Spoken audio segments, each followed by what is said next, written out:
You're listening to the Tony Kinnett Cast on 93 WYPC. WCYTV. Here on the Daily 60. You could say a lot of things about the Trump administration this time around. A lot of things he just doesn't give the flip of a wooden nickel about anymore. When appointing and then confirming members to his senior cabinet, he picked a kind of wide range of mavericks who had no problem looking at a camera, looking at a snot-nosed journalist, or perhaps an angry Maxine Waters from California, and saying no.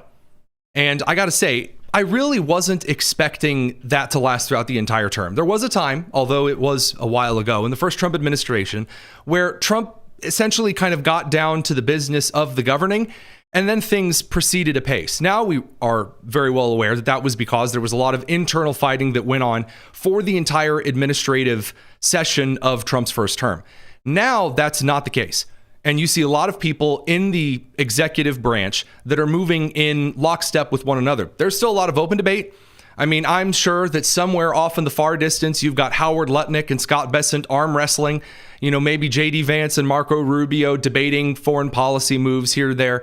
But by and large, the Trump administration is doing things at a pace that makes it really difficult to cover in the news.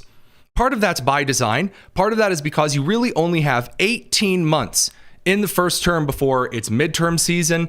Nothing else is going to get done. And then who knows? There's a random card after the midterm, which we also have some breaking news about here later in the show. As of right now, though, right before we got started, as you might remember, Alina Habba was Trump's temporary placement for U.S. attorney in New Jersey, who ended up charging Representative LaMonica McIver, otherwise known as the Kool-Aid Man, for belly busting a federal agent as she was trying to shove her way through a crowd to enter the Delaney ICE facility near Newark. Now, again, wearing a bright red jacket and a large, stretchy white t-shirt that doesn't quite fit, and then, again, Kool-Aid Manning, oh yeah, your way through federal agents is not exactly smart. If you're going to do something illegal, doing it in the most flashy clothing available, maybe not the wisest thing. As Elton John said, there's a reason that I don't speed. So based on the Alina Habba situation, the charges, because thank God, cops wearing body cams after the George Floyd stuff, that has in fact been a very good thing for people who are those of us who enjoy watching cops in the 90s. Now we actually have a follow-up. It's police body cams. After McIver was charged, the Democrats got very, very, very upset and crying fascism about Alina Habba. And so Hakeem Jeffries, the minority leader in the House, did their rootin' tootinest to get Hakeem to do a little political chess and get Alina Habba popped out. So under a legal loophole, federal judges can vote to replace an acting U.S. attorney after a 120-day interim term. So they did. A group of judges led by Hakeem Jeffries, who, by the way, now there has been an ethics complaint filed against for this particular behavior. They got rid of Alina Habba. And they replaced her with her deputy, Desiree Grace, which maybe wouldn't necessarily be that much difference. Here's the fun thing. The Department of Justice does, in fact, get to appoint or fire any interim or temporary attorneys in any place. So the Trump DOJ then fired the deputy, Desiree Grace, and appointed Alina Habba as temporary U.S. attorney in New Jersey. So let me wrap that all up for you with a nice bow here. President Trump appointed Alina Habba to be the U.S. attorney in New Jersey. The Democrats got really, really angry about it and did this weird legal loophole coordinated effort, very unethical, at least as far as House rules are concerned, to encourage judges to oust Alina Habba. And so then Donald Trump replaces Alina Habba with Alina Habba. It's fantastic. I mean, it's a classic Trump move here because, again, as we talked about with Senator Ron Johnson of Wisconsin yesterday, there is a clamor now that the big, beautiful bill is out of the way. The first rescission package is out of the way. Before we get to the second rescission package, Americans are wondering what the heck is the U.S. Senate up to. They are confirming over 130 appointments that Trump has nominated that have to go through the Senate right now. And the Democrats, unlike during a Biden administration, when you get to the second assistant secretary, deputy, sub-manager of the Postal Service, a guy whose title is essentially made fancy enough to look pretty on LinkedIn, Normally, you would just rubber stamp, okay, this guy, you send him on through and you would move him through. Democrats, through Chuck Schumer, are trying to make every appointment, even if it's for the second dog catcher in Rhode Island, take the maximum 30-hour limit. So Democrats are trying to hold that up. And again, in the meantime, this allows the Trump administration to appoint these interim and temporary individuals, and he's just not going to put up with Hakeem doing a little shuffling around. That brings us over to the really big point of contention right now with the Trump administration, and that is between Donald Trump and the chair of the Federal Reserve, Jerome Powell. So Trump is really not a fan of Jerome Powell not lowering interest rates, with a bit of an asterisk here. The issue for Jerome Powell is that during the Biden administration, right before the election between Kamala Harris and Donald Trump, Jerome Powell did what we all knew was going to happen. He lowered interest rates artificially. Now, there was a major inflationary growth cycle. It was not considered wise to lower interest rates at that time. But Jerome Powell, for whatever reason, encouraged the Federal Reserve to do so. It's done quite often right before an election, especially with a sitting administration trying to run for kind of a vague re-elect. So now Trump wants the interest rates to be lowered because a lot of his economic policies have been a success. Now, there's a lot of debate as to whether or not Jerome should do that, shouldn't do that. But because Jerome has played hands-on with the interest rates before, Trump's pretty pissed about it now that he's not. And this brings us over to a really interesting kind of a lawsuit investigation into some overspending on a new Federal Reserve building that was apparently all set up to have fancy beehives on the roof and, you know, a fun place to get some matcha and a massage, you know, regular federal duty things. Those of us who work jobs in the Midwest, where I'm broadcasting out of, we don't necessarily get beehive matcha massages all the live long day. Producer Nick, you ever gotten a beehive matcha massage? Are you telling me I need to remove the 30 beehives I've installed on the studio roof? I'm a little concerned. So Trump goes over with with Tim Scott to view this construction site. Again, Trump, kind of real estate media mogul individual, goes over, and this is where Powell starts to get a little bit nervous because Trump starts to cite a couple of numbers about the proposed budget and then things going over budget. I know, federal buildings going over budget, say it ain't so. But this is where Powell makes a bit of a mistake. There's a bit of a tendency.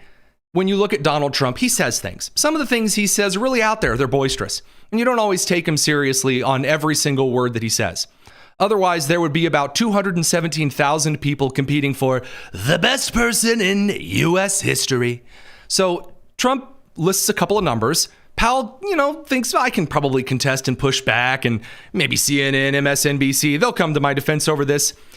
Well, that didn't quite happen. Check it out. The reason why we wanted to see it was the overruns of the expenses. We wanted to figure out why. Yeah. So we're taking a look, and it looks like it's about $3.1 billion. It went up a little bit. So Powell starts shaking his head as soon as Trump starts talking about, it looks like it went about 3.1 million, maybe 3.7, a little bit over. Powell starts shaking his head like a Yorkie who hears someone 3 blocks away and is trying to stop peeing on the couch. That is the shaking going on with Powell here. Or a lot. So the 2.7 is now 3.1. I'm not aware of that. I'm not aware of that, Mr. President. And then Trump decides to go absolutely ham. He reaches into his jacket and pulls out a Glock. Is he going to regulate like Warren G? No, he pulls out the receipts. Just came out. Yeah, I haven't heard that from anybody at the Fed. Yeah, it just came out.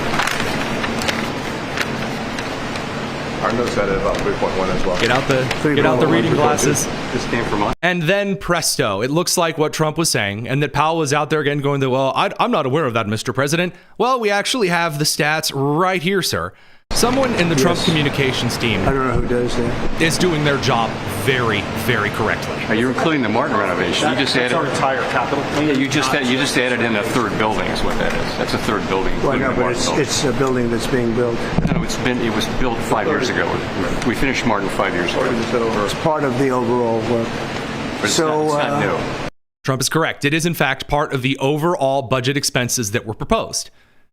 So, again, pulling out receipts in the middle of some kind of an argument, fantastic move. Love it. That's not all, because we get to the media reaction to all of these bits of news today, which is even better. Radio crew, we got to send you over to the commercial. See you in just a second. It's the Tony Kinnett Cast. Now, over on the live stream, this is the part that I have been excited to share with you all day. I did. I woke up this morning really tired, took a questionable allergy medicine last night before I went to sleep, and woke up very groggy and annoyed, and was doom scrolling through social media to see Joy Behar make a little bit of an announcement that did in fact put a smile on my face. And before we go on hiatus, we only have one more show after this. The View going on hiatus? Oh, say it ain't so, Joy. Allowed to say that, right? Too late now. So it doesn't really matter. Yeah. Before we go, I wanted to tell people that the tide is turning. The tide is turning, and things are... Oh, the tide is turning, boys and girls. Ah, okay. ...changing. I mean, the ultimate irony would be that Rupert Murdoch will take him down. Yeah. Fox News, who created the monster, will take him down. So that clip sent over to us from MRC Newsbusters. Two fantastic things from that. So apparently there is a hiatus that the View crew takes every year. They go on vacation over in the summertime, just a little bit, over to Martha's Vineyards as soon as the National Guard scrapes away illegal immigrants in that lovely sanctuary location. But this time it's a little different because normally the hiatuses are very short and they are also pre-announced. This one is not. And it comes at the time when CBS is, again, preparing to cancel Colbert in 10 months, and that E! Is also on the outs. So E!, a news organization over on the left owned by NBC Universal, is also scrapping a ton of its broadcasting, as producer Nick wrote to put it on a more digital footprint, which is usually what someone says when they are reducing everything down to an AI blogger and an intern. Why? Why all of the media complete and utter collapse here right now? Because no one's watching, because it sucks, because it's not what Americans are looking for. Americans want one of two things. Number one, they want someone who is just going to be like Walter Cronkite and read them the evening news with Walter Cronkite. That's what they want. Number two, they want someone to read the news and then be funny about it. The problem is, when you get politics in there, you get a lot of people who can't take a joke and can't laugh at their own side. Because everybody's political, everybody's got a bit of bias. And so when the left tries to kind of scoot back and say, now hang on a second here, you can't laugh at people on the left, that's not very funny at all. Watch a CNN panel for more than 10 minutes. You will see this take place without fail. Now, the funny thing about The View here is they claim the tide is turning because Trump is suing Murdoch and the Wall Street Journal. And it really should be said here that, it really should be said that it's not quite a Trump versus Murdoch situation as it is Trump versus the Wall Street Journal on this particular instance. Yes, Murdoch's named in the lawsuit.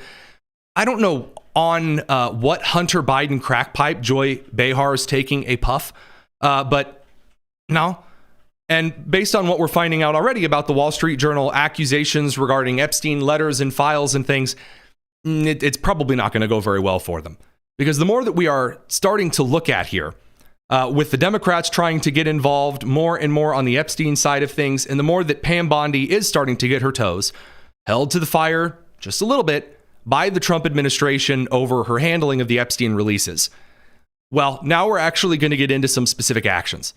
And you do start to get into some questions, because if we are going to bring a closer magnifying glass to how the Trump administration is handling certain operations, well, I mean, you know, you're going to run into some real sketchy stuff really quickly. So James Comer, the House Oversight Committee, has now announced that they are bringing forward a list of approved subpoenas, not only for Ghislaine Maxwell, but also voting subpoenas for Bill and Hillary Clinton, with or without tranquilizers, James Comey, Loretta Lynch, Eric Holder, Merrick Garland, Robert Mueller, William Barr, Jeff Sessions, and Alberto Gonzalez.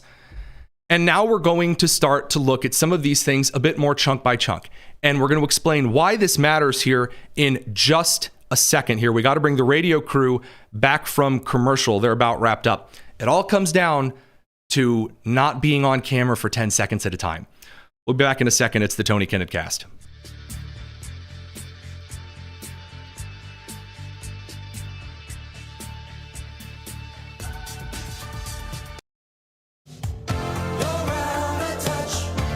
This is the Tony Kinnett Cast on 93 WIBC. there is a deeply satisfying part of this job. A deeply satisfying part of my job is not just, looking around for the hottest clips on the internet and then sharing them with you at 7 p.m. One of the things that I enjoy the most about covering things in DC and sharing them with the rest of you is that they believe that you are only going to see what they post on social media. People in DC truly, deep down, believe that the only time you will see Senator Richard Blumenthal or Senator Mazie Hirono in front of your camera, in front of you on the screen, is when they are standing on camera in shot for a 20-second sound clip for CNN or MSNBC or some kind of pre-prepared statement. But it turns out that when the cameras roll just a little bit longer, you start to see the establishment politicians of Washington who are not only hopelessly out of touch with Americans, they're also hopelessly out of touch with their sanity. Case in point, Mazie Hirono. I told you in the last segment that right now the Senate is focused on trying to get through as many of the Trump appointments as possible. Democrats are trying to hold it up, and they're not bringing their best. During the initial Trump appointments, Mazie Hirono from Hawaii, who might possibly be one of the dumbest members in U.S. governmental history, again, quite a feat, she decided to talk and ask a couple of questions, for example, about DEI. It really did not go well, but you have to see it anyway. Here you go. My concerns with Ms. Perot's nomination are numerous. Ms. Perot is a Fox News media personality. She does not have the professional qualifications or the prosecutorial ethics to serve as a U.S. attorney for the District of Columbia. So she's going to make the case. Well, Perot is a broadcaster, so she doesn't have any of the abilities. She doesn't have any of the ethical qualifications to serve in a position. Now, of course, she ignores prior experience that shows that, Perot's only qualifications are not just being a broadcaster, but of course she'll ignore that. She'll move right along because she has a narrative to play. She just doesn't realize that everyone else has access to a longer memory than a goldfish's 5-second attendance span.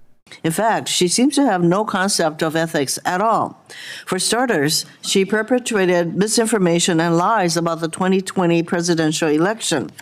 She was also formerly the subject of a federal investigation into illegal wiretapping over her attempts to get a former police commissioner to bug her then husband's boat to catch him cheating. Notice that she didn't say, this particular individual, Janine, she was in a situation where she was, found guilty of this, that, and the other. No, not in these particular instances. She is trying very specifically to discredit anyone that shows up in front of her. I will remind you that she has an interim U.S. attorney for the District of Columbia. She's also a former judge, prosecutor. She's also done various kinds of political work and analysis outside of broadcasting. And that brings us over to Hirono's inability to not just read the room, but to read very basic Supreme Court situations. So at one point, Hirono, I guess, tries to go after one individual over like a Supreme Court case or any kind of a federal case on diversity, equity, and inclusion. My concerns with Ms. Perot. We'll get that clip in just a second here. Good old Senator Blumenthal, he's also trying to put the screws to the Trump administration. And in this case, he's trying to suggest that if the Trump administration goes and speaks to Ghislaine Maxwell of the Epstein case stuff, that this is somehow really bad for transparency. And he's trying to cook up a couple of good conspiracy theories. Again, people are watching this with a longer attention span than 5 seconds. But anyway, here he goes. We have besieged and written and urged the Department of Justice to come clean with the American people. And instead what's happening is one of the most corrupt misuses of power in the history of the Department of Justice. The Deputy Attorney General, Todd Blanche, is about to go to a federal prison where Ghislaine Maxwell, a convicted felon involved in the Epstein trafficking of children, is going to be interviewed by him. Now, keep in mind that no ordinary person could have their personal henchmen in the Department of Justice go to secure a cover-up as a result of that kind of secret meeting and secret deal, giving her potentially a pardon for providing information favorable to. Okay, that's bonkers. I know I said that Mazie Hirono may be the dumbest member of the Senate. Blumenthal does in fact take the cake. That's insane. First of all, federal law enforcement and officials from the DOJ visit with felons in prisons. Yeah, I would sure hope felons are in prison. Usually they're allowed to run freely throughout the country if they've just come over the border. Yeah, of course she's in prison. Where else would she be? I mean, I guess if she had evidence leading to the arrest of Hillary Clinton, she wouldn't be with us right now. But as far as the argument that the only reason that Trump might send people to meet with Ghislaine Maxwell, who just a couple of days ago, he and his colleagues were suggesting he would never send people to meet with Ghislaine. So do you or do you not want people to meet with Ghislaine? He calls it a secret meeting. It's on the records. It's on the books. People are talking about it right now. We did, in fact, find that clip of Hirono with the DEI stuff. This is a chef's kiss moment. I do have one yes or no question for Mr. Hamilton.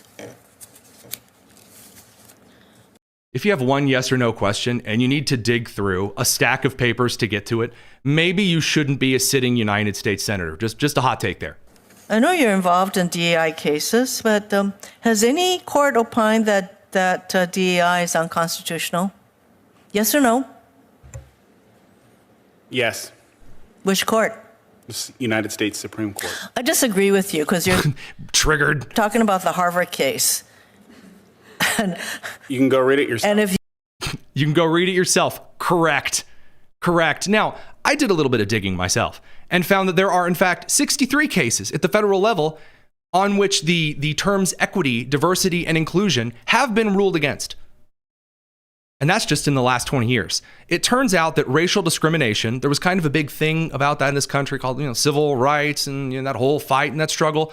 Mazie Hirono from Hawaii complaining about the Supreme Court ruling is in fact precious because Clarence Thomas, Alito, Justice John Roberts, Gorsuch, Kavanaugh, Barrett, they did not mince their words when talking about the principles of DEI and admissions. You are not allowed to say black people and brown people, again, very ambiguous, whatever brown means, those people are allowed in and we're going to give them a low barrier of entry. And if we think that you are white, if we think that you're Jewish, if we think that you are Christian-centric, which was on one Harvard form, which is really bizarre because apparently Christians are race now, my God, you have to have like these extra steps to get in. Asian individuals as well.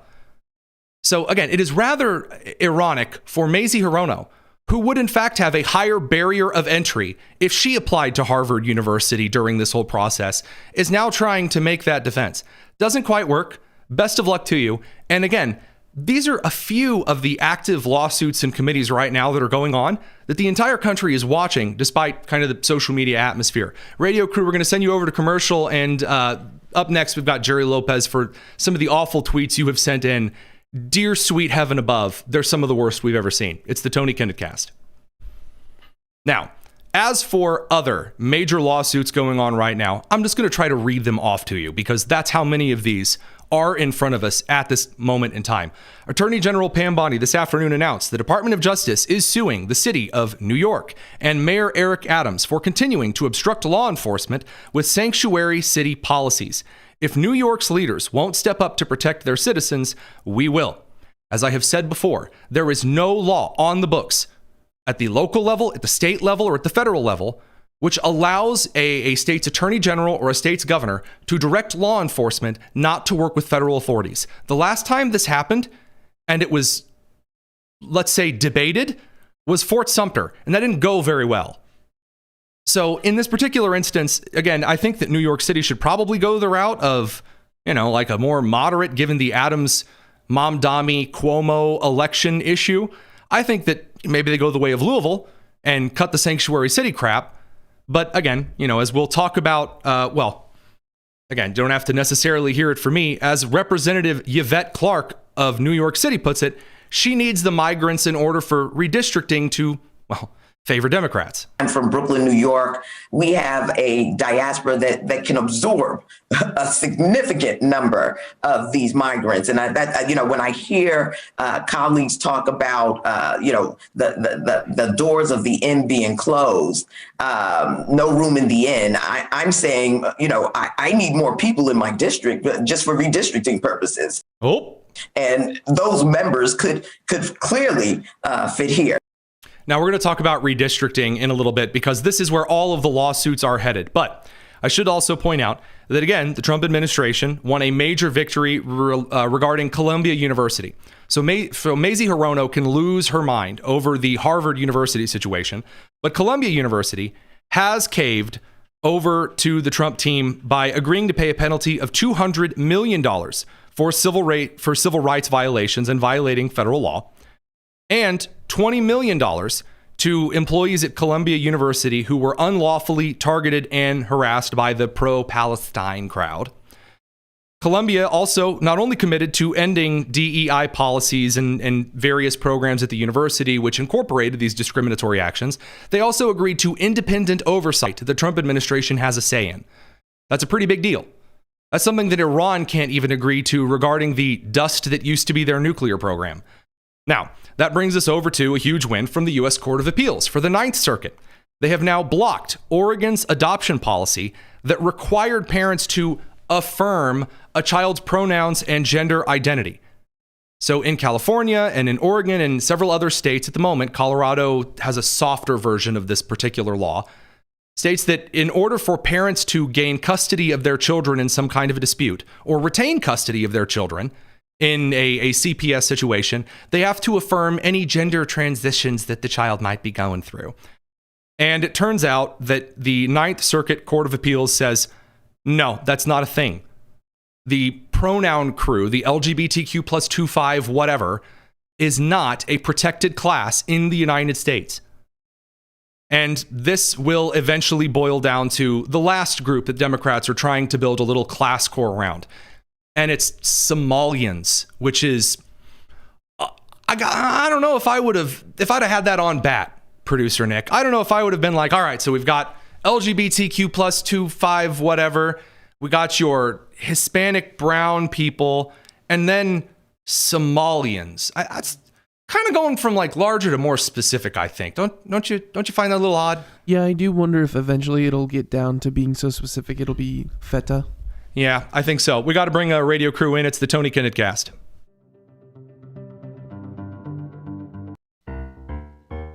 Awful tweets, the ones that no one ever deletes. Awful tweets on the Tony Kinnett Show. On 93 WIPC. It's been too long since I've heard that bumper on in here. Jerry Lopez, Indy Spanglish over on X. It's good to have you. We have got a selection of some of the worst social media posts. I think this one surprised me a bit because of all these complaints online. Sorry, little Harry Enton clip for later. We have gotten so many social media posts sent in since you've been traveling around the world. It's good to have you back, man. How are you doing? Hey, man, it's good to be back. I think I texted you last night. Super excited to have it today. And yeah, we're back, baby. Awful Tweets works like this. You guys send in some of the worst social media posts because people who do not browse these horrible platforms, they need to know the general tone of, well, how the rest of the country is doing. And all I can say from the left side of the aisle, not very well. Up first, from Yvette de Edtremont. She says, he says, I can't really tell, to be honest with you. So Hulk Hogan died. As a former Gawker writer, as are all Gawker writers thanks to Hulk Hogan, I won't be the first or the last to say, bleep that guy. Dance on any grave you want to, but this one's mine. Holy crap, Jerry. I mean, there's something that goes, like, even my enemies, I don't wish death on them. Joe Biden got sick. I didn't wish death on him. But there's something people got to remember about Gawker. They lost a $140 million lawsuit for putting out Hulk Hogan's tape. So she lost her job because they messed up. Yeah, I got to say, Timu Dylan Mulvaney here, there's a reason that they are former writers for that publication. It's because Hulk Hogan beat the living crap out of them in court. Now, again, there's some other ugly things today, too. This Blue Sky is obviously a cesspool that we love returning to, or at least those of you who send in things. This was sent in to me today from a guy named Craig Calcaterra. Says he posts a picture of Hulk Hogan and President Trump and says, "He's getting closer, brother," alluding to the Grim Reaper getting closer to offing Trump. Again, these are just the most pleasant of people. I mean, listen, first of all, there's a lot to be said about Blue Sky. I heard allegedly if you really want the Epstein list, you could just log in and write down all the usernames there. But it's kind of crazy that people are wishing death on anybody. Like, it's just sad time. This is a real person. Their families having issues. Like, we all grew up Hulkamaniacs. Like, it's dumb. It's dumb. It is. It's atrocious. But I'll bring you a different Blue Sky post as a palate cleanser. Jen Rubin, former Washington Post columnist. She's got a few words for the rest of us. She says, "For her courageous defense of immigrants and her tenacity in tackling intractable issues," dug out the thesaurus for this one, "while defying critics who wrote her off, Los Angeles Mayor Karen Bass deserves our respect. Today, we honor her for personifying her city's resilience, humanity, and undaunted spirit." Jerry, are you undaunted and inspired? Unless that spirit's going on vacation while your city's burning down. I don't really know what she's referring to, Tony. If you're an elected official, a mayor, you're beholden to like federal law, and if she's stopping people from being deported, she's not doing her job. I'll be honest with you. Nothing screams Los Angeles to me more, the spirit of Los Angeles, as flying to Africa for a photo shoot while the rest of your city is in chaos. Can I get an Angelina Jolie? Like Blue Sky. Okay. Sorry, excuse me. All right, moving on here. We've got this from Chris Hayes, who had to post this on Blue Sky because I don't think he could have handled posting this on X. He says, "Not really an overstatement to say that a test of a free society is whether or not comedians can make fun of the country's leader on TV without repercussions." I guess he's talking about Stephen Colbert here getting canceled 10 months from now. Right? Like, you got to be able to speak your mind. My family's from Cuba, and it's never lost on me that I have the opportunity to come in and critique our government, and that's a huge deal. But there's way more to this. Like, I don't know if you can see this guy's face, but he has bitter beer face. There's a problem going on at Blue Sky. Little bit. All right, we're gonna move over to a video that I have been saving. I submitted this one. Senator Alyssa Slotkin from Michigan, who they trotted out after Trump's kind of State of the Union style address to give the response. She's supposed to be the angry mom of the Democrat Party, or should I say the mom, because they're all angry.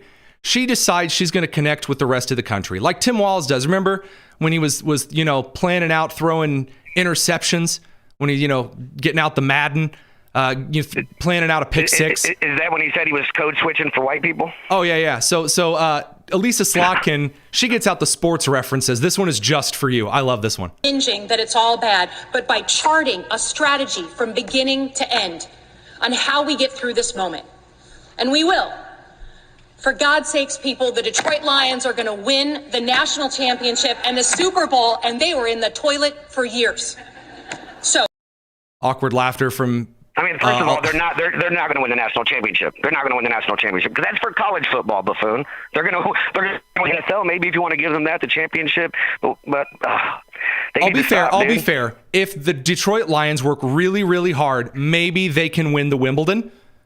And look, I mean, I'm just going to say that if Ozzie Smith is out with tennis elbow for the rest of the season, there's no way they're going to pull the Seattle Browns off sides, Hey, also, Tony, it needs to be said, Detroit is good because they sucked for so long. You can only get the first pick in the draft so many times before you got to be good. So I will say there is a baseball player from Savannah that went on CNN, and we've watched this clip so many times in the studio in the last hour. It's truly fantastic. Have you seen the backflip on CNN? Have you seen this yet? I have not. Oh, well, then this is for everyone. I bring you cinema. Oh, Jesus. That never happens. What you just saw there is a brand new twist on America's favorite pastime. So he goes for the backflip on national network television. He's like, I got this. And then in front of God and everybody, just... Oh, Jesus. Yeah. Come on, Jerry. I mean, the leftist networks and their sports. You know what I'm saying? I'm not going to be a hater. At least he went for it. At least he went for it, dude. Most Democrats don't even try. So I give him kudos for that. Savannah Bananas, I'm a big fan of, but if you're going to do a backflip, you better nail that thing. Nick, what'd you say? I love the immediate "that never happens" response from the man after utterly bouncing his skull off the floor. That never happened. It would have been sweet if somebody said, you guys can edit this like you did the Kamala interview, right? Just edit that out. Well, you know. All right, here we got a couple more awful tweets. People are messaging. We got a few more that are just excellent stuff here. This is from Ryan Nobles, lead investigator into Biden's use of the auto pen signed letters with a digital signature. So he's saying that James Comer from the House Oversight Committee investigating Biden's auto pen use, he used like DocuSign to digitally sign documents. Come on, dude. Which, by the way, that is federal policy to digitally sign things. That's been for a long time. I'm buying Joe Biden's auto pen off Temu right now. I'll send you one. Oh, dude, I'd be all over that. If someone out there knows how we can get like a replica auto pen on the set, that sounds fantastic. Dude, I'll send my kids to schools with like letters to miss school signed by Joe Biden. I promise you I will. Oh, fantastic. All right, so the next one is from one of the fan favorites here, Harry Sisson. So he decides that it's time for some gym selfies. All right, we're going to show MAGA. Again, we're going to connect with them. We did the sports. Now we're going to talk about some working out, right? So he says, if these MAGA fanboy losers hit the gym or went outside, maybe they wouldn't feel so bad about themselves and would stop taking out their insecurities on other people. And if you look at the picture, something ain't quite right. Because his right arm, looking pretty toned there, good amount of muscle definition. The left arm, though, Jerry, dude, something's a little wrong with this photo. Did he Photoshop that arm, dude? Did he Photoshop that arm? That arm looks really skinny. I mean, that would be impressive for photoshopping. If he didn't, then the other. I'm saying he's got fiddler crab. Two different. He like took someone else's arm and like photoshopped it onto his own. That'd be great. I think that maybe he's just been spending maybe a little too much alone time. You know what I'm saying? That's the right arm. Too many one man exercises. All I can say is if you know. If people should at least find you handsome, you know? So all that stuff aside, Jerry Lopez, awful tweets, really stellar stuff. I have one more for you just because I knew you would love this. So we'll skip over Elizabeth Warren here. The Democrats posted a graph. U.S. grocery prices reached record highs in 2025. And they have a graph that goes all the way back to 2019. Jerry, do you know when it is that the grocery prices start skyrocketing? Wasn't that? I mean, Biden was the president. It's COVID has a big part to do with that. But what's crazy is, does nobody actually read? Does somebody read? Grocery prices are cheaper. I mean, Mazie Hirono. I mean, now you've got the Democrat. If you're going to do comms, if you're going to get out there and you're going to dunk, at least know what it is that you're doing. Don't give your opponents an easy one up, but that's classic stuff. Jerry Lopez, Indy Spanglish over on X.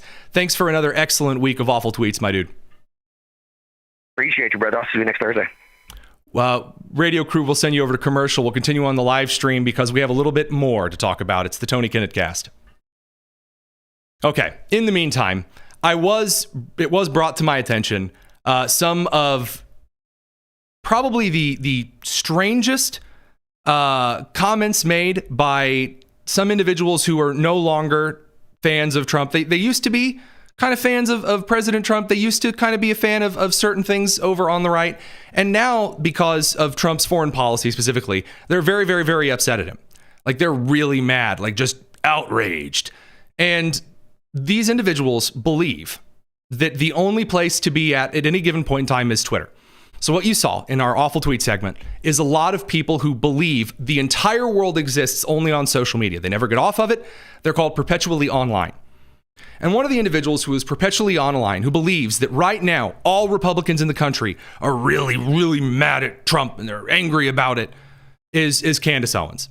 And Candace Owens, whose abilities involve some really good natural broadcasting talent mixed with horrible illiteracy, decides that this is the moment to take it all out on Donald Trump. And it's special. Literally last night, he was going Mark Levin. Yeah, watch the Mark Levin show. Mark Levin was quite literally one of the original Never Trumpers. Like, hello, wake up. Stop watching Fox News, Trump. The base is not with Mark Levin. Okay. Remember that. The base is not with Mark. Now, again, depending on your positions on Mark Levin's foreign policy takes, putting those aside for a second, the argument the base is not with Trump on foreign policy, that's a move. That is a claim to make, but I'll let her finish here. Anybody telling you that, Trump, just look at these polls. Oh, everybody loves what you're doing. They're lying to you. That's what they're doing. They're putting him in a vacuum, neocons are around him. Yes, J.D. Vance, notable neocon. Yeah, that's it. Yes, I'm sure Barron Trump, notable neocon, every morning waking up and zapping him with George Bush rays. Yes, of course.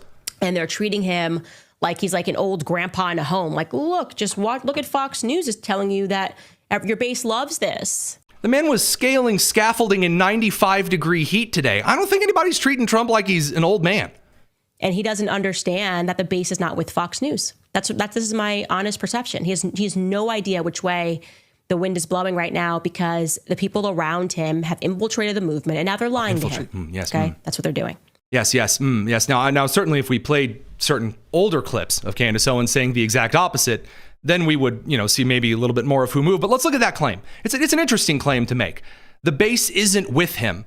Well, let's take a look at this. Here's that Harry Anton clip I mentioned earlier. It appears that Candace might be, what's the word here, dead freaking wrong. I mean, look, I think this one surprised me a bit because of all these complaints online going after Trump and the Epstein files. You might think his approval ratings were going down with Republicans. If anything, they're going up. Republicans who approve of Trump, look at our CNN poll. The prior one, 86%. The one out this week, 88% were Republicans. How about Quinnipiac? The prior poll, 87% approve of Republicans. This week out, 90% with Republicans. If anything, Donald Trump's approval rating has gone up since this whole Epstein saga started. Now, we don't have time to play the rest of this particular clip, but one thing fascinated me. So they asked their entire polling crew here, the entire group, how many of you, what do you say is the most important issue to you right now?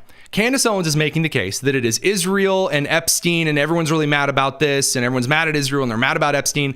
Of all of the people that responded, one said that was their biggest issue. Not 1%, one. So we'll be back in a second. Don't go anywhere. It's the Tony Kinnett Cast.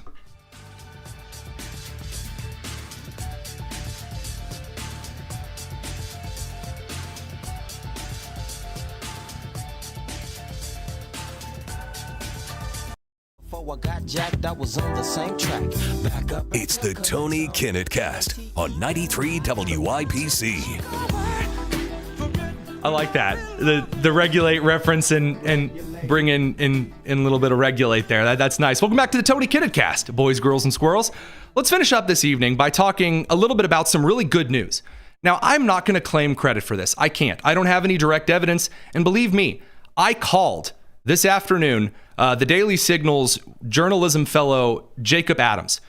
He has a new report out. Quote, Laura Trump opts out of North Carolina Senate race, clearing the way for the RNC chief, Michael Whatley, if he wants to get involved.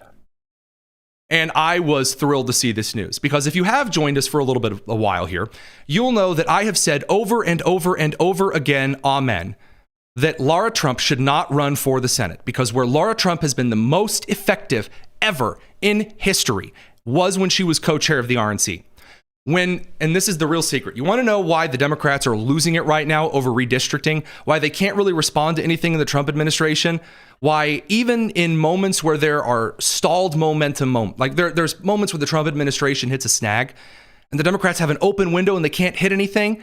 It is because the Republicans realized after 2022 that the people like Kari Lake you put in positions that were not constantly running for office, that the more boisterous voices in MAGA, the populists, right? Those who are on the influencery side, you put those in positions of going out to do the campaigning, not running for office. You put them in the guerrilla campaign, hitting the left with the receipts, tackling them on ideological issues, scouring social media, scouring history, proposing policies.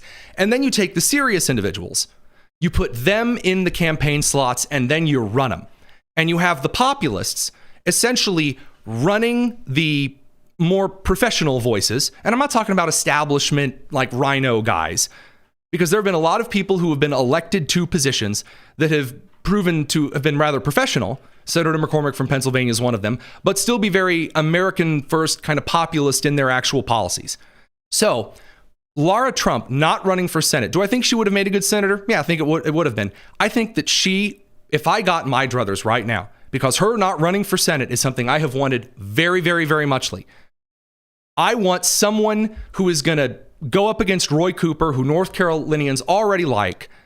I want them to essentially have no targets whatsoever for him to throw a punch at and go for that election. I want Laura Trump to, again, co-chair with Whatley through the midterms. It is time to, unlike the DNC right now, as Ken Martin, who's a little sad and kind of like that, like he's very upset. He's like that droopy blue dog on like the Looney Tunes. Oh dear.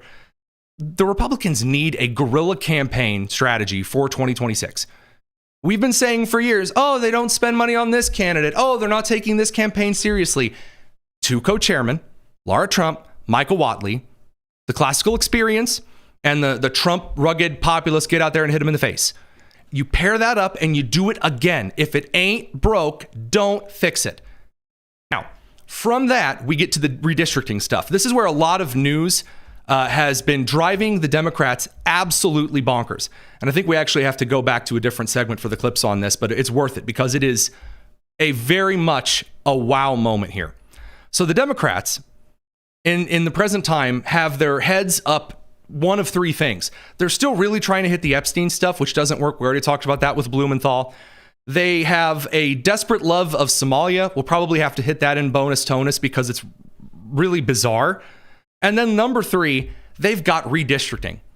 So the New York Times released an article. I could not believe it. The New York Times put forward an article suggesting that Democrats have few tools to counter Republican redistricting. Quote, states where Democrats would have complete control over any redistricting, such as Illinois and Maryland, are already gerrymandered heavily in their favor.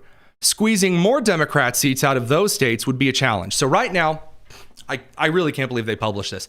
The Democrats are saying, okay, we want to finagle our state representative and allotment maps to be contrived in these strange tumor-ridden pasta pieces. I mean, you've seen these things are horrible. They're all weird shapes. It's like a dyslexic person tried to design like a shapes puzzle children's book. It's awful. It's atrocious. If someone did stained glass in the manner of these electoral maps, they would be fired and beaten with sticks. It's like schizophrenia mixed with Picasso. No straight lines, only weird jaggedy ones. All right, that's enough analogies for a second. Gerrymandering's gone on for a long time because state legislatures decide how congressional seats are apportioned. And so they try to maximize the number of seats in power. Everyone does this. Is there any solution to this? Nope. Not really.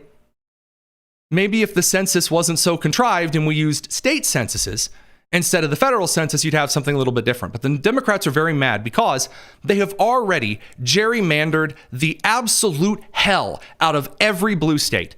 Look at an electoral college map or a congressional map of Illinois and try not to turn your head like a dog asking a question while you're looking at the map. It's insane. Now Texas is going to be doing some redistricting. Florida as well. That case was just upheld, hence why this was in the every lawsuit at once segment here. And the Democrats are losing it. So Jasmine Crockett gets out here and says that if the Democrats had their druthers, essentially they would redistrict the entire country and gerrymander everything so they would be in control of the House. A very weird thing to admit openly, but again, when you're Jasmine Crockett and your hobbies include yelling epithets outside a speedway at 3 a.m, and other Hunter Biden-esque crackhead activities, I assume there's really not much else you can do. Here is Jasmine Crockett. They're talking about they're starting to cheat. They've been cheating. Right now, we should be in power. We should be the ones that are controlling the House. Well, then you shouldn't have run transgender children and open borders, sweetheart. The only thing that they know how to do is be crooked, draw crooked lines, and tell crooked lies. So I am here to tell you. She learned a new word. She learned the word crooked. Good for her. I'm glad. That's some personal growth, you know? It was an easy one because it rhymes with Crockett. You're in timeout. That if you think that you can just roll over the Democrats, it is a new day. You see, here we go. With Joy Behar, the tides are turning. It's a new day. Where? Even Axios pointed out in an article this morning, the Trump administration has secured more victories on campaign promises than any presidential campaign in history, as far as providing promises and then delivering on those. A lot due to executive orders, a lot due to the swelling size of the fourth estate, not journalism, the fourth estate being the executive behemoth. I'm not really seeing what because some people on Twitter are mad about Pam Bondi goofing up communications. Really? And I am looking forward to making sure that we can respond in kind if they want to play, because we already know that our lines are already jacked up. I already gave you the numbers. You can play with them more if you want to. The New York Times just said you can't play with them anymore if you want to, though. What are you going to do? Her district already looks like a shower drain filled with hair. It's a nightmare. Radio crew, we are unfortunately on the outside of the time section here. We're going to continue on the live stream. Thanks for joining us. It's the Tony Kinnett Cast here on the Daily Signal, nationally syndicated and first on 93 WIBC. All right, I do want to get you through a few things here, and then we're going to take a couple of mail time questions for tonight, because, again, incredible here. But just know I'm going to spend every waking day until now. Isn't it every waking moment? Waking day? Don't you always wake up every day? Between now and November to make sure. November when? Of next year or this year? That not only these new seats that you try to draw, if that's what you try to do, that we win those seats, but maybe it's time for us to take some other seats that are sitting up here right now, because they're not doing their jobs anyway. So her argument is, if you redistrict to very Republican heavy areas, then maybe we'll just go win those seats. Well, then, if your campaigns were so effective that you could go win elections anyway, then why are you upset? Just win the seat. Are you going to not try to win certain seats anyway? This line of logic never fails to amaze me, because the Democrats essentially have 2 points of action here. We're going to use every legal loophole we can, and if that doesn't work, we're going to get violent. There's never we're just going to try harder and be better people. There was a small group, I'll remind those who have listened to the show before of this again. Adam Wren from Politico had written an article on something no one else at all wanted to cover. Nobody. They made the Adam Wren article showed that there was a group of Democrats after the 2024 election that met in Virginia. And while meeting in Virginia, they decided, hey, maybe we should start going to church.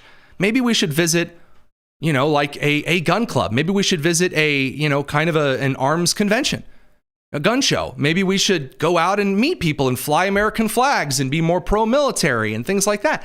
And the DNC essentially disbarred that group from the Democrat Party, because being more appealing to voters after 2022, when Kari Lake lost again and was about to lose again in 24, but we'll get to that later, a lot of the Republican Party said, wait a minute, maybe we don't run the guy that paid his wife to have an abortion, in this case, and maybe we don't run the guy that's got a really sketchy past, and the news anchor out of Arizona who, again, very passionate, but not good at campaigning. Maybe we actually run people that can win and they're not stupid. Kind of a concept. Democrats, they can't do it. They just can't do it. And this brings us over to the Somalians. Last but not least, the Democrats have found their new wonderful little Brad Pitt, Angelina Jolie focal moment here. And this is people from Somalia. So in Maine and in Minnesota, there are individuals who have immigrated over from Somalia, which, by the way, wonderful. If you emigrate to this country legally and you assimilate into the United States, I truly don't care where you're from, as long as once you get here, you come through the legal process, you are then an American. You're not a Chinese American, you're not a Swedish American, you're not an Israeli American, you're not a South African American, you're not a Kenyan American, you're just an American. Don't care. That should be the standard. Assimilation, again, the classic Ellis Island approach. But there is an increasing number of people who have emigrated from other countries, who have decided to make their entire identity around a war-torn, crappy country that they come from. Now, I can't really go into detail about this on air. I have a little bit more knowledge, maybe than the average person, on Somalia and Somaliland and why it is one of the worst places on earth. and not just in a governmental way, the people who are currently fighting over power in Somalia, the cultural groups represented there, are very, very, very much hated by neighboring countries in Africa because of the quality of the culture that is promoted there quite frequently. And in the United States, there was a new trend in the Democrat Party of representatives at state level, and not to mention Ilhan Omar. Obviously, we know Ilhan Omar from, coming over from Africa to the United States, some questions about her brother, talking about Somalia being her home. Sure. There's been some other concerns recently about Omar Fateh, who has been given the Democratic blessing in the upcoming Minneapolis mayor's race. Now we've got a few more who are saying just some very strange things that American citizens traditionally do not say. So Maine State Representative Mana Adby is the first one up here. Anything. So coming into the States, everything from the snow to, the housing, the homes that we were all of a sudden occupying, everything was a shock, honestly. Every day was something new, and I'm like, oh my God, this is just getting worse. Yeah, So what state did you guys land, first of all? Kansas City. Of all places, yeah. It was like a boot camp for Maine, basically. Oh, really? Yeah, because it's just anyone who lives in Maine knows Maine and has ever visited Kansas, they will know what I'm talking about. It's just a lot. Hold on a second here. Isn't Maine just as cold in the winter, if not colder than Kansas is? Very weird stuff. And again, also much worse. And I'm sorry, I do have to point out, coming into the country and then just saying, yeah, Kansas sucked. I hated it. I hated the people. I hated where we were. I hated the houses we were occupying. Why are you here then? Go home. If you don't like it here, you don't have to stay. Representative Deha Dalach said some of the same stuff. Policies, how can the politics in Somalia can be, resonate what we have here in the United States, the democracy that we have. How can you help us, be a better country? Help Somalia be a better country? And build back what we used to have back in long time ago. So hopefully we will be able to help our country, our former country, Somalia. And I'm sorry, the Freudian slips are just a bit too much. Either this is your country or it's not. Or it's not. I am more than happy to see any individual out there who, if you are a private citizen and you believe that there is a cultural group or country out there around the world that you want to support, sure, fine. That doesn't really bother me. But when you start talking about policy decisions, whether it be Somalia, whether it be the UK, whether it be Israel, whether it be South Africa, whether it be India, I don't care where you come from. But once you are here running for office, your primary duty is to your people. Your people. And by the way, I say that as the little evangelical Baptist who is in fact very, very pro-Israel in a lot of foreign policy. But if you are running for office and you talk a lot more, not just in foreign policy stances, but in, we need to make sure that Israel does this and does that and does it, well, then go there. Same with Somalia. Go there. Same Canada, the UK, I don't care. There are a lot of individuals out there who have decided that you are running as Miss America. They get you on stage and they say, what would you do if you could have anything in the world? Or what do you think about the world situation? And it's this glassy-eyed gal. It's like Miss Nevada. She's like, yes, I think, then we should help people in the Iraq and the world peace. And then the moderator says thank you and leads them back to the swimsuit portion of the competition. Producer Nick, I'm worried what you might have to say. What do you got? I think it just speaks to the mentality of the new wave of immigrants that are coming here. America is a place where you don't go to find a better life, improve your family. It's somewhere you go to take from. A lot of these workers, quote workers, take money and send it home to their countries. And now we have politicians that come here to take political capital and resources to send to their countries. Yeah, I'm being complimented on my princess wave. Also, Daniel Elmore's pointing out that you have you've broken your timeout. Oh, you know what? Nobody puts baby in the corner. We'll be more flexible with those. All right, we'll be back tomorrow to round out the week with a couple of great things on. We're not going to play the Randy Weingarten yelling clip tonight. We'll make that a special for tomorrow. Thanks for joining us. Again, if you have joined, I saw we did have someone who joined the YouTube channel during the show. Thank you very much. We're thrilled to have you here. There's a link to the Discord down in the description. We've got a lot of great stuff coming out. As a joy, as always, as it is to suffer through the news cycle with you. I'm Tony Kinnett, and this is the Daily Signal's Tony Kinnett Cast on national syndicated with through radio, TV, podcast, and first out of 93 WIBC. Take care.